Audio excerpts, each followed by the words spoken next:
महानुभावों का यह मत है कि यह रास लीला इस लोक की नहीं है। इसका समर्थन उस लीला से किया जाता है कि जब भगवान ने नंद जी को वरुण लोक से छुड़ाया था, जहां उनको वरुण के अनुचर इस कारण पकड़ ले गए थे कि उन्होंने यमुना में राक्षसी बेला में रात्रि में स्नान किया था। नंद जी ने लौटकर गोपों से वरुण लोक के ऐश्वर्य का वर्णन किया था। इसे सुनकर गोपों को वैकुंठ लोक देखने की इच्छा हुई, किंतु गोप तो देहादि से आच्छादित थे और उनको देहादि से निराला ब्रह्म स्वरूप दिखाना था। वह ब्रह्म स्वरूप तो तीनों कालों में रहने वाला चैतन्य रूप, देशादि परिच्छेद से रहित स्वप्रकाश, नित्य सिद्ध है, जिसको एकाग्र चित्त तथा मनन करने वाले ज्ञानी सत्वाद तीनों गुणों के निवृत्त होने पर देखते हैं। किंतु भगवान ने अपने जोगबल से गोपों को वैकुंठ लोक दिखाया। गोपों ने वहां मूर्तिमान वेदों को भगवान की स्तुति करते देखा। इतना ही वर्णन कर अध्याय 28 समाप्त होता है और यह बात रह जाती है कि वैकुंठ में और क्या अद्भुत ऐश्वर्य देखा। इसलिए यह कल्पना की जाती है कि भगवान ने गोपों को वैकुंठ लोक में रास लीला दिखाई और यह लीला इस लोक में नहीं हुई। इसका समर्थन तारात्रि ही भागवत 10:29 शब्दों से किया है। कल्पनाकार का मत है कि इन शब्दों का अभिप्राय उस रात्रि से है जिस रात्रि में गोपों ने ब्रह्मलोक देखा था। इस पर हमारा वक्तव्य यही है कि यदि ऐसा ही होता तो व्यास भगवान साफ साफ क्यों न कह देते। अध्याय 28 के अंतिम भाग में स्पष्ट लिखा है कि वैकुंठ लोक देखने पर श्री कृष्ण भगवान ने गोपों को समाधि से जगाया, तब वे निद्रा से जगे हुए की भांति विस्मय में आ गए। इसके उपरांत रास लीला का प्रकरण आता है। व्यास भगवान जहाँ कोई उपलक्षण कहते हैं वहाँ उस विषय को भी स्पष्ट कर देते हैं, जैसा कि पुरंजन के इतिहास से प्रतिपादन किया है। हमारा मत यही है कि श्रीमद् भागवत में जो स्थल जैसा है उसको वैसा ही प्रकट करना चाहिए।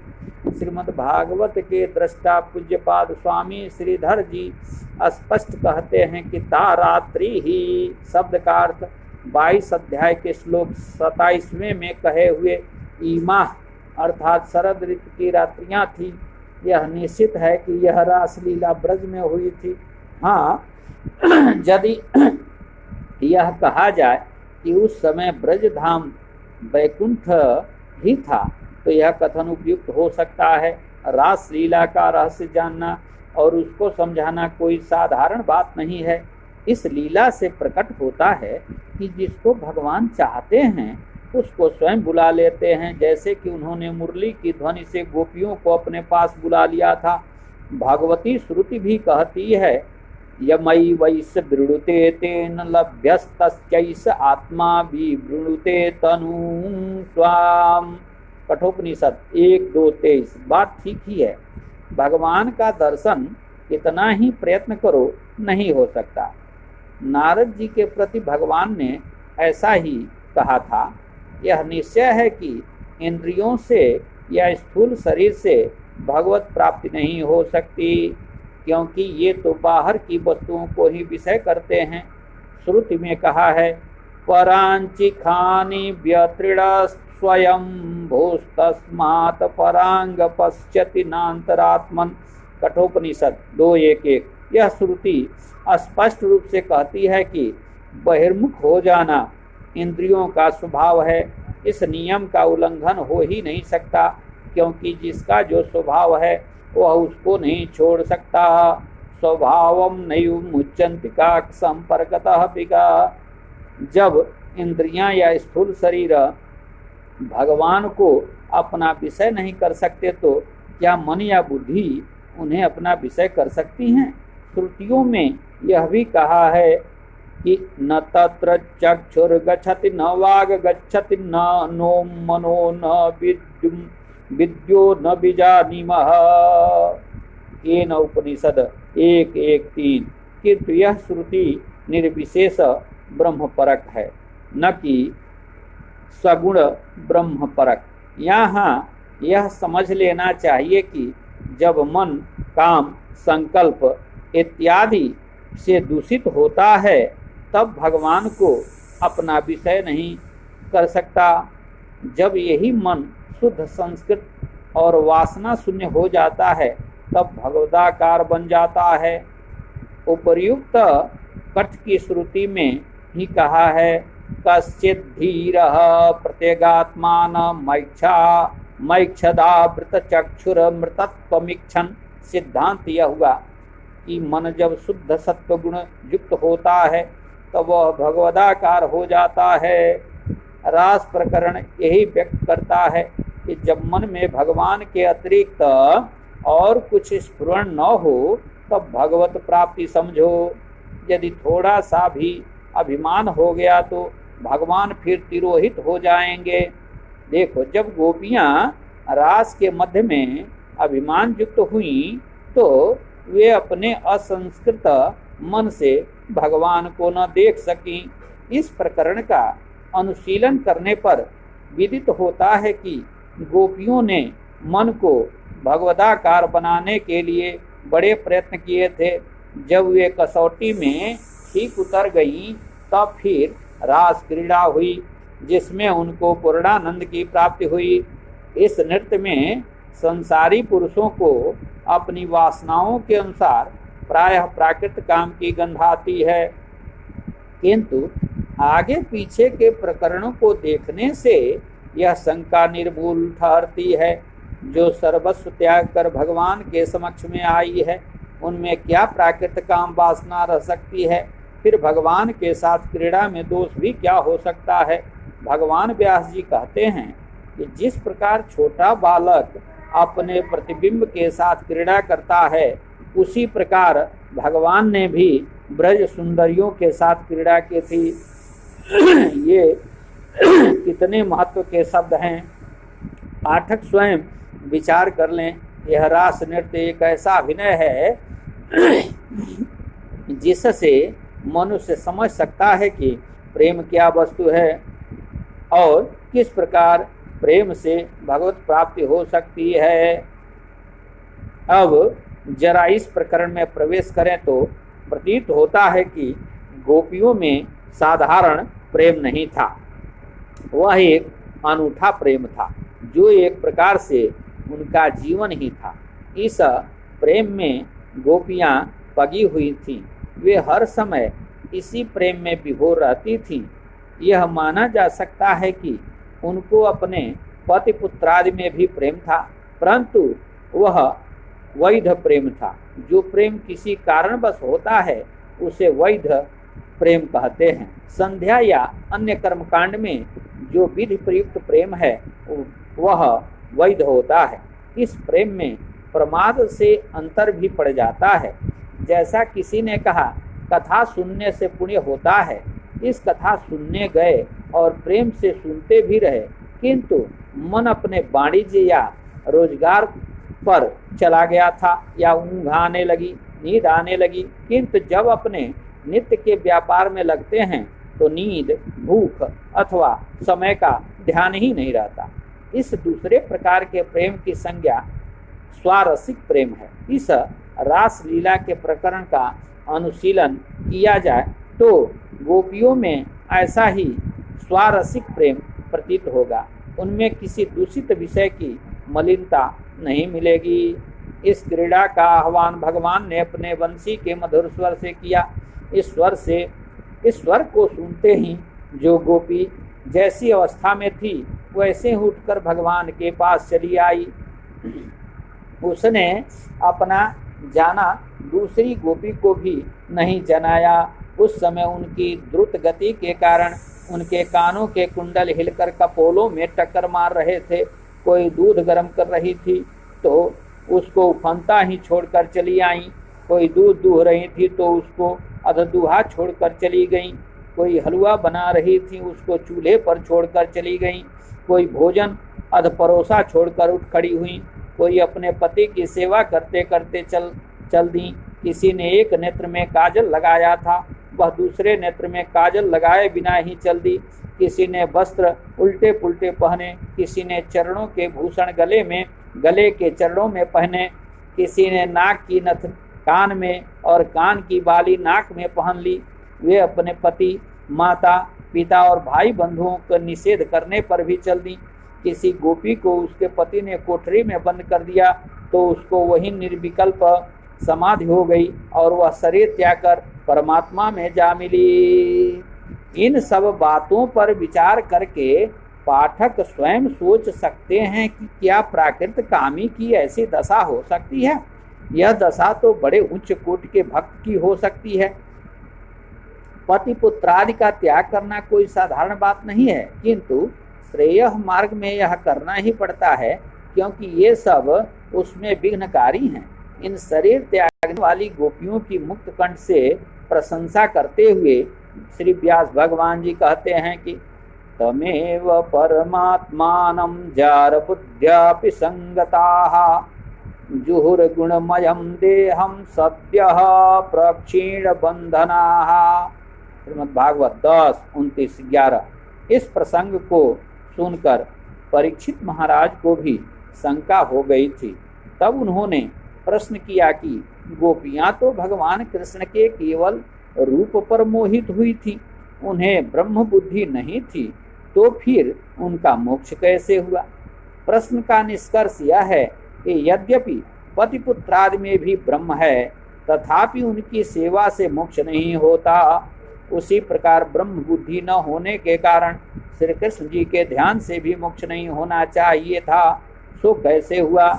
इसका प्रत्युत्तर भगवान श्री व्यास जी सुखदेव जी के वचनों में थोड़े ही शब्दों में इस प्रकार देते हैं। जीव का ब्रह्म भाव अनादि अविद्या से आवृत है, इसी कारण उसकी सेवा से मुक्ति नहीं होती। भगवान कृष्ण तो इंद्रियों के स्वामी या हृषिकेश हैं, उनका ब्रह्मत्व अनावृत है, इसी कारण उनको विषय करने में ब्रह्म बुद्धि की अपेक्षा नहीं है। जिसको भगवान श्री कृष्ण का साक्षात्कार हो गया है, अर्थात जिन्हें सदा श्री कृष्ण का ही ध्यान बना रहता है, यदि वे द्वेष भी करते हैं तो भी कंस शिशुपाल आदि के समान मुक्त हो जाते हैं। फिर प्रेम करने वाली गोपियां मुक्त हो गई तो इसमें आश्चर्य ही क्या है। यह विषय गंभीर है, इस कारण जरा और विचार करना आवश्यक है।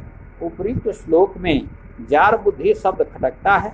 इस शब्द से यह प्रतीत हो सकता है कि गोपियां व्यभिचारिणी थी, किंतु गोपियों की उत्पत्ति के विषय में हम सप्तम प्रकरण में यह दिखा आए हैं, न मानुष्य कथंचन, अर्थात वे किसी भी प्रकार मानवी नहीं थी। और यह बात तो स्थान स्थान पर कही गई है कि वे विषयासक्त नहीं थीं। श्री कृष्ण भगवान तो पूर्ण ब्रह्म ही थे, मर्यादा स्थापक थे। अपने श्री मुख से उन्होंने कहा है, जद्यदाचरति श्रेष्ठस्तथा देवेतरो जनः स जत् प्रमाणं कुरुते लोकस्तदनुवर्तते न मे पार्थास्ति कर्तव्यं त्रिषु लोकेषु किंचन नानवाप्तमवाप्तव्यं वर्त एव च कर्मणि यदि ह्येहं न वर्तेयं जातु कर्मण्यतन्द्रितः मम वर्तमानुवर्तन्ते मनुष्याः पार्थ सर्वशः। इस प्रकार यदि भगवान श्री कृष्ण और गोपियां दोनों ही अमानव थे, तो क्या उनके दिव्यादि दिव्य संबंध में जार बुद्धि करनी चाहिए। बात तो यह है कि उसके असली पति तो भगवान ही हैं। भगवान सब में व्यापक हैं, वे सबके आत्मा हैं। भला आत्मा किसको प्रिय नहीं होता। आत्मा को प्राप्त करना किसे अभिष्ट नहीं है। हम सब लोग यही तो चाहते हैं कि हमें आत्मा का साक्षात्कार हो जाए, पर ऐसा होता क्यों। इसका उत्तर श्री व्यास भगवान जी ने दिया है कि देहादि के आवरण से भगवान का साक्षात्कार नहीं होता है। देहादि उपपत्ति है, इन्हीं देहादि के कारण जीव को अपने वास्तविक पति भगवान में जार बुद्धि हो रही है।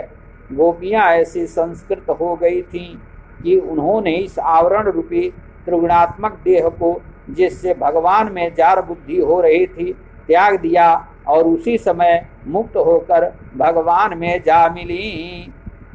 इस शंका समाधान के अनंतर फिर प्रस्तुत विषय पर विचार किया जाता है।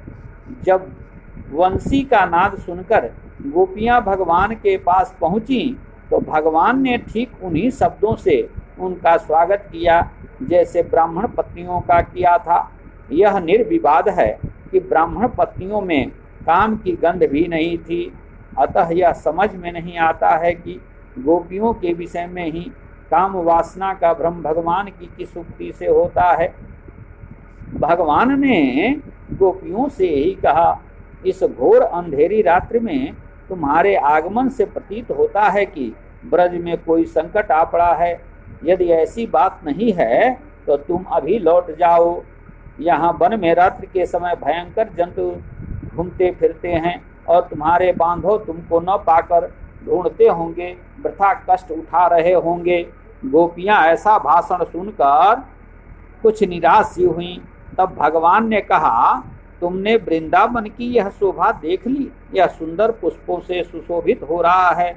ऊपर पूर्ण चंद्र छिटक रहा है, नीचे यमुना के स्पर्श से शीतल हुआ मंद सुगंध समीर बह रहा है। अब अपने पतियों के पास जाओ और अपने बच्चों को दूध पिलाओ, वे भूख से रो रहे होंगे। हे सतियों, स्त्रियों का धर्म है कि निष्कपट भाव से पति की सेवा करे और पति के संबंधियों का आदर करे, संतान का पालन करे। मेरा नाम स्मरण, मेरा अथवा मेरी मूर्ति का दर्शन, मेरा ध्यान, मेरा कीर्तन करने से जैसा प्रेम का उद्दीपन होता है वैसा मेरे सानिध्य से नहीं होता। इस कारण तुम लौटकर ब्रज को चली जाओ। गोपियां यह सुनकर खिन्नचित हो गईं। उनके ओष्ठ सूख गए। कोई गोपी मुख को नीचा करके पैर के अंगूठे से पृथ्वी कुरेदने लगी। उनके नेत्रों में जल भर आया और वे गदगद वाणी से स्तुति करने लगी। मैवं विभोरहति भवान गरितुम निरसंसं संत्यज्य सर्व विषयांस्तव पादमूलम् भक्ता भजस्व दुरवग्रहमात्यजास्मान् देवो जथादि पुरुषो भजते मुमुक्षून् जतपत्यपत्य सुहृदा मनुवृत्तिरंग स्त्रीणां स्वधर्म इति धर्मविदात्ययोक्तम् स्त्रीणां स्वधर्म इति धर्मविदात्वायोक्तम् अस्त्वेवमेतदुपदेशपदे त्वयि से प्रेष्ठो भवांस्तनुभृतां किल बन्धुरात्मा कुर्वन्ति हि त्वयि रतिं कुशलाः स्वात्मना नित्यप्रिये पतिसुतादिभिरार्तिदैहिकीम्। एक यूथ की प्रमुख गोपी बोली, हे विभो, आपको ऐसा मर्मभेदी वचन कहना उचित नहीं है। हे मनमाने कार्य करने वाले, आपको तो हमको उस प्रकार ग्रहण करना चाहिए जैसे कि भगवान आदि पुरुष मुमुक्षुओं को ग्रहण करते हैं, क्योंकि हम सब विषय वासनाओं को छोड़कर आपके चरण कमल का भजन करती हैं। हे भगवान, धर्म को जानने वाले, आपने कहा है कि पति पुत्र और उनके बंधुओं की सेवा शुश्रूषा करना स्त्रियों का धर्म है। वह सब सेवा आपकी ही क्यों न की जाए, क्योंकि आप सब शरीरधारियों के प्रिय और आत्मा हैं। हमारे पति पुत्रादि में अंतर्यामी रूप से आप ही का प्रवेश है। इसी अभिप्राय को सदाचार से दृढ़ करती हुई प्रार्थना करती हैं। शास्त्रज्ञ लोग नित्य प्रिय अपने आसत्म स्वरूप आप में प्रीत करते हैं। इस संसार में दुख देने वाले पति पुत्र आदि से क्या प्रयोजन है। इस कारण हे अरविंद नेत्र, हमारे ऊपर प्रसन्न होइए। बहुत काल से आपके साथ क्रीड़ा करने की जो आशा लता हमने पाल रखी है उसे काट न डालिए। तन्नः प्रसीद परमेश्वर मायास्मच्छिन्दया आसाम्भृतां त्वयि चिरादरविन्द नेत्र चित्तं सुखेन भवता प्रहितं गृहेषु जनिर्विशत्यूत करावपि गृह कृतये। पादौ पदं न चलतस्तव पादमूलाद्यामः कथं व्रजमथो करवाम किं वा सिञ्चाङ्गनस्त्वदधरामृतपूरकेण हासावलोककलगित जहृच्छयाग्निम्। दूसरे युद्ध की प्रमुख गोपी कहती है कि आपने जो ब्रज लौट जाओ यह कहा वह तो त्रिकाल में भी नहीं हो सकता है, क्योंकि आपने हमारे चित्त आदि का अपहरण कर लिया है। हमारा चित्त जो अब तक सुखपूर्वक गृह कार्य में संलग्न था उसको आपने हर लिया है या चुरा लिया है। हमारे हाथ जो अब तक घर के काम में लगे हुए थे उनको भी आपने व्यापार रहित कर दिया है। हमारे पैर आपके चरण तल को छोड़कर एक कदम भी चलने में असमर्थ हैं। अब ऐसी अवस्था में हम ब्रज को कैसे जाएं और वहां जाकर क्या करें। हे कृष्ण, आपके हास्य सहित कटाक्षों से और मधुर बंसी गीत से हमारे हृदय में आपके समागम की इच्छा रूप अग्नि पैदा हो गई है। उसे आप अपने अधरामृत के प्रवाह से शांत कीजिए। यदि ऐसा न करेंगे तो आपके समागम की इच्छा रूप अग्नि से जलती हुई हम लोग विरह जन्य दूसरी अग्नि से अपने शरीर को भस्म कर देंगी। और हे सखे, जोगियों को जिस प्रकार अंत समय की मति के अनुसार आपकी गति मिलती है उसी प्रकार ध्यान के द्वारा हम आपके चरणों की पदवी प्राप्त करेंगी। नो चेद वयम विरह जाग्न्युपयुक्त देहा ध्यानेन याम पदयोः पदवीं सखेते। यर्ह्यम्बुजाक्ष तव पादतलं रमाया तत्क्षणं क्वचिदरण्यजनप्रियस्य अस्प्राक्ष्म तत्प्रभृति नान्यसमक्षमङ्ग स्थातुं त्वयाभिर्मितावत पारयामः। चिर्यत्पदाम्बुजा जरजश्च कमे तुलस्या लब्ध्वा विवक्षसि पदं कीलभृतिजुष्टम् यस्याः स्ववीक्षणकृतेऽन्यसूरप्रयासस्तद्वद वयं च तव पादरजः प्रपन्नाः। तीसरे युद्ध की प्रमुख गोपियां जो संभवतः कात्यायनी व्रत करने वाली थीं कहती हैं कि हे पुंडरीकाक्ष, जब हमने यमुना तट पर ब्रजवासियों के प्रिय आपके चरण कमल का जो लक्ष्मी जी को भी किसी समय प्राप्त होता है स्पर्श करके आनंद प्राप्त किया, तभी से दूसरे पति के सम्मुख खड़ी होने के लिए भी हम समर्थ नहीं हैं। आपके चरण कमलों की सेवा का सौभाग्य अति विचित्र है। जिस लक्ष्मी जी का कृपा कटाक्ष प्राप्त करने के निमित्त ब्रह्मादि देवता बड़ा तप करते हैं, वह उनका अनादर करके आपके वक्षस्थल में अबाध स्थान पाकर भी अपनी सौ तुलसी के साथ आपके भृत गणों से सेवित चरणारविंद के रज की आकांक्षा करती हैं। इन्हीं की भांति हम लोग भी आपके चरण रज की शरण में आई हैं। तन्नः प्रसीद ब्रजनार्दन तेंघ्रि मूलम प्राप्ता विसर्ज्य वसति स्तवदुपासनासाः त्वत्सुंदर स्मित निरीक्षण तीव्र काम तप्तात्मनां पुरुष भूषण देहि दास्यं वीक्षालकावृत मुखम तव कुंडली श्री गंडस्थलाधर सुधम हसितावलोकम दता भयं च भुजदंडयुगं विलोक्य वक्ष श्रेयीकर रमणं च भवाम दास्यः कास्त्रयंगते कल्पदायत वेणुगीत सम्मोहितार्य चरितान चले तत्लोक्याम।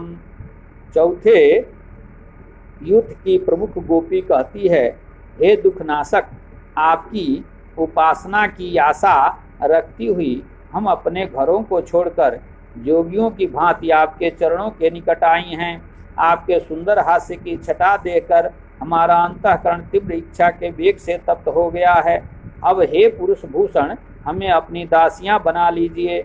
घर का स्वामित्व छोड़कर दासियां बनना क्यों चाहती हो?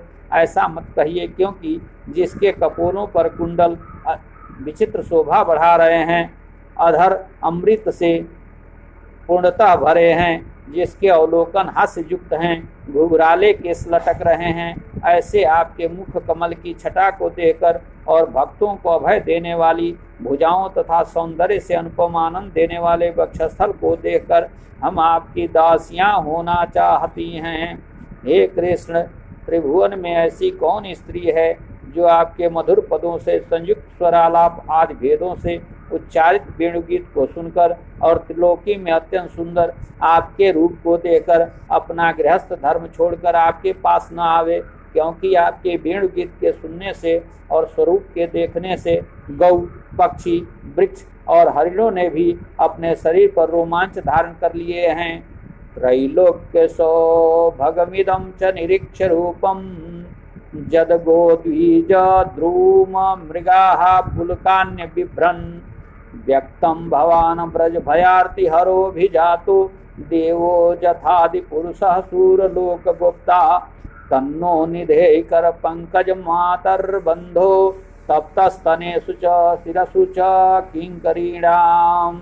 हे आर्तबंधो, यह विदित है कि आप आदि पुरुष देव हैं। जैसे देवलोक की रक्षा करने के निमित्त आपने उपेंद्रादि रूप से अवतार लिया था, वैसे ही आप ब्रज के दुख दूर करने के निमित्त अवतीर्ण हुए हैं। इसलिए हम दासियों के संतप्त वक्षस्थल और मस्तक पर आप अपना कर कमल रखिए। ओम नमो भगवते वासुदेवाय। श्री कृष्ण गोविंद हरे मुरारे। हे नाथ नारायण वासुदेव। ओम शांति शांति शांति सुशांतिर्भवतु। सर्वा अरिष्ट सुशांतिर्भवतु।